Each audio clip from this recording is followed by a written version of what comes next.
Chief Justice of India and the Supreme Court has asked for a report from the Allahabad High Court for the context of those derogatory remarks, especially against minorities made by Justice Yadav.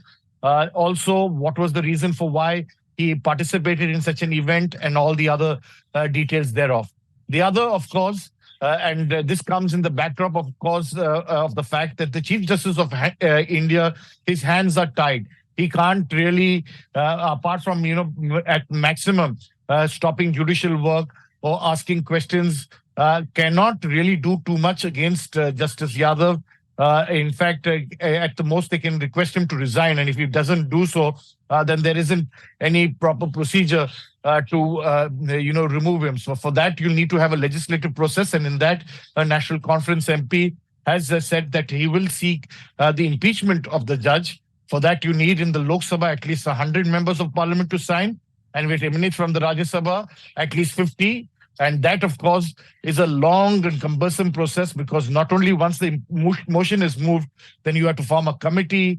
You will have to look at the various acts of omission. There will be a full, with the sitting judge, part of that entire process. And then, of course, the final decision will be taken on whether he is worthy of being impeached or not.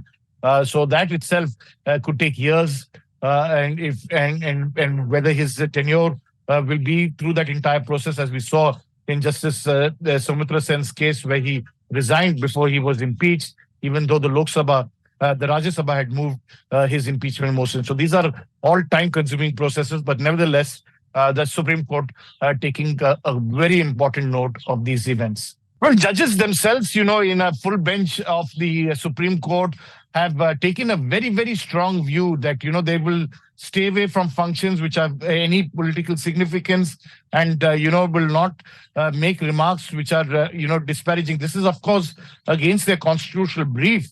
And it's in that backdrop that this remarks which he has made about the majority, the derogatory remarks that have been made against the minority, it does not augur well for the judicial system. There is in our constitution an independence of the judicial system.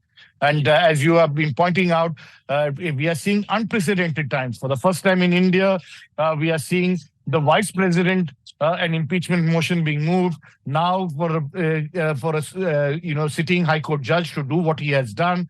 Is definitely does not augur well for the constitutional mechanism and for the running of our country.